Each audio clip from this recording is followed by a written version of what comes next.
Well, it doesn't feel like it should be happening, but it is.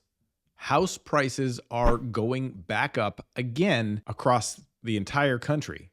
And today we're going to look at my market here of Surrey, BC, in all three major asset classes so you can better understand the market if you are planning to make a move in the coming months. But because the new statistics are out from the Fraser Valley Real Estate Board, that makes this the Surrey Report. And as we do every single month, here is my amazing team to present you the numbers for the Surrey combined area. Our detached sales for April are 255 homes. That is just a few less than 2022, where we had 261 sales. Our benchmark price is $1,579,100. That is a 3.8% increase month over month and a 16.4% decrease year over year. Moving into our townhouse market, we had a total of 216 sales in the month of April. That is down 4% from the 225 sales in the same period last year. Our benchmark price is $849,200. That is up 1.9% month over month, but down 12.5% year over year. And in condos, benchmark price is $537,000. Now that's an 8.8% decrease year over year, but it is a 1% increase month over month. Yeah, it's kind of hard to believe those are the numbers, but it appears like for the third or fourth month in a row now, the market has come back. And of course, that's easy to say. Nobody likes to hear that the market's coming back, especially those people that are not yet into the market and have been waiting for the market to come down. But that is the reality of what's happening in the market. And hopefully I can shed a little light on it for you here today. And if you would like to stay up to date on the market, please go ahead and click the subscribe button, because that is the best way you can stay informed about my local Surrey and Fraser Valley real estate market. And if you wouldn't mind, go ahead and click the like button for the YouTube algorithm, because that is the best way you can help me get this information out to other people living around the city who need to better understand exactly what's going on in the marketplace in case they are looking to make a move one day. So I'm going to hop in here to the Fraser Valley Real Estate Board Stat Center. They do an absolutely amazing job. And just to set you up for what you're looking at, I'm going to zoom in here very quickly, but to set you up for what you're looking at, the blue line is Surrey Detached across the City of Surrey. So this is excluding White Rock, separate city, right? This is the actual city limits of Surrey itself. So the blue line is detached. The green line is townhomes, and the red line is apartments. Now, this is benchmark pricing all the way back to 2005. And as you can see, we've had a few crazy runs since then, but we are seeing now this tail upwards, and we're going to dive into that in a sec. But in order to illustrate this a little bit better, let's dive into the 3-year model so you can see what's happened. Now, obviously, this goes back to January 2020, right before the pandemic, and then we get into pandemic-ness over here, and then the craziness that ensued after the fact, including the absolutely crazy fall back in prices that went and started around March or so of last year and appears to have concluded in most major asset classes in January. And if you look actually at apartments, it appears to be December. So let's dive into this just a little bit further. Obviously, the prices peaked in detached at almost $1.9 million a year ago.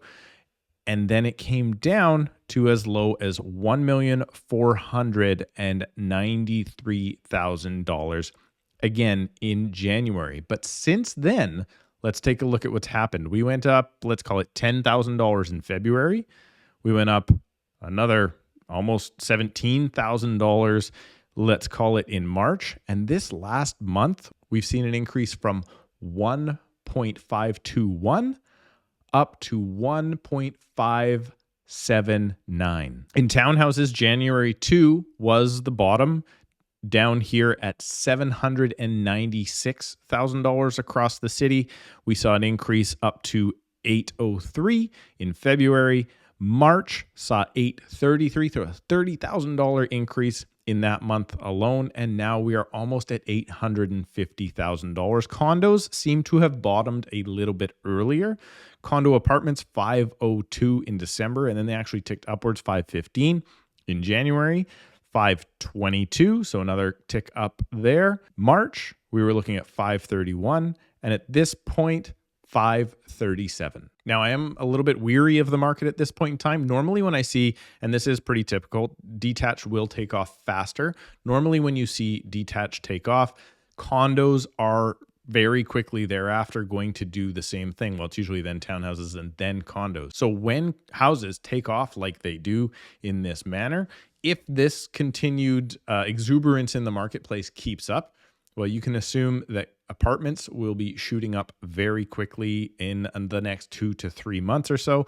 Let's look at median price next. So just so I explain to you the difference between the prices, HPI takes a common house for that area and puts a price tag on it. Median is just the middle sale price. So what you're going to see is a lot more jumpy numbers in the median. If you look at the median for detached, the bottom was actually November, down at 1.35. I believe townhouses appear to be, well, they were very flat for a number of months, but obviously back on the way up. And then condos appeared to have bottomed again in December. Now, median price, not necessarily a massive fan of. Let's move over to average. Again, it's jagged, but I don't really like a jagged pricing. But look at this. If you look at average pricing, the average price actually started to increase in November. And I did put out a video earlier of which I got called an idiot that said there's a very good chance that November could have been the bottom of the market, and it very well may have been. Townhouses did not bottom in average price until December. And then when you look at the average price of condos, it's actually still wavering quite a bit. And believe it or not, last month it actually went down. But what we are seeing in the condo market, particularly in Surrey, is a lot of investors starting to come back to the market. So there's one bedrooms are getting chewed up, and there's a very good chance that that is bringing the average price down overall. Let's look now at the number of sales. Now, this was the insanity of March of 2021. There would have been way more sales in March of 2022 in the event that, well, we actually had more listings at that time. And obviously, yes, sales are down. It's showing the year over year numbers. The number of sales is down 1.9% in detached homes. The number of apartments is down 17%, and the number of townhomes is down 4%. However, this is comparing to kind of the first month of the slide of last year. And thankfully, at this point, this number is not continuing to skyrocket up, the actual amount of sales, but that could have to do with the next tab, which is new listings coming to the market, and they are actually also starting to tail off. This is a bit of a problem. Now, look at this, actual new listings coming to the market. Detached homes, 34% less on the market this year coming in just this last month. 26% less apartments came to the market this April, and townhouses almost half. So the amount of new listings coming to the marketplace has dwindled, and you're going to hear real estate agents like me constantly say this is the problem we're seeing, not enough new listings coming to the market. But now let's look at the active listings and see if they're growing. So one is new listings coming to the market. The other stat to consider is active listings and whether or not the inventory is actually getting chewed up or if they are adding on top of each other month by month by month. And you look at these big swings in inventory. Look at the detached homes, how many we had in August 2020 when the market started to take off. Again, in 2021, when it went crazy, we had 1,600 homes in Surrey for sale. These are detached homes only. Then last June, we had as many as 1,500. And right now, look at this flattening. So this is very common every single year. It rises and then it drops, and it rises and it drops, and it rises and it drops. But this year, it appears to be staying extremely flat, meaning that homeowners are choosing not to put their properties on the market. Looking at the townhouse line, we actually are decreasing in the amount of townhouses. This explains why the townhouse market appears to be, when you look at months of inventory, one of the hottest markets out there right now. It makes sense, right? Because people are trying to get into family style homes. But they also need something that is affordable. So townhouse market is super tight, and the condo market also appears to be decreasing in inventory. And for property types to be decreasing in inventory as soon as March and April, it's really not a good thing for the market. Inventory should right now be ballooning into July, as it normally does each year. You'll see here, June and July is the top of the market. Previous years, it was April and May. And unfortunately, we are way down from where we should be. Sales to actives ratio. This is basically a measure of buyer's market, or what I do once a month as well, that we call months of inventory. I do the state of the Fraser Valley market video, which will be coming out soon, by the way. This is a very good indication of how you are in a seller's market or if you are in a buyer's market. Basically, anything below about 20% is not a fantastic market to be in. And you'll see that just this last month, detached homes well above 20% now at 27.7.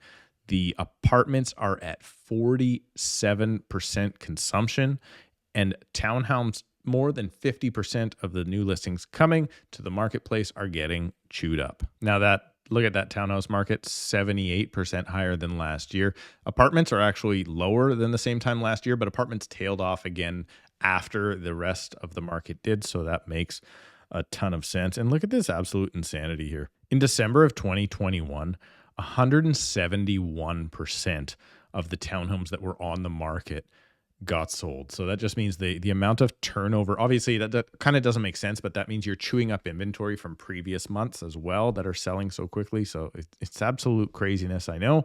A percentage of original price, not really a massive fan of this stat, but hey, let's go for it.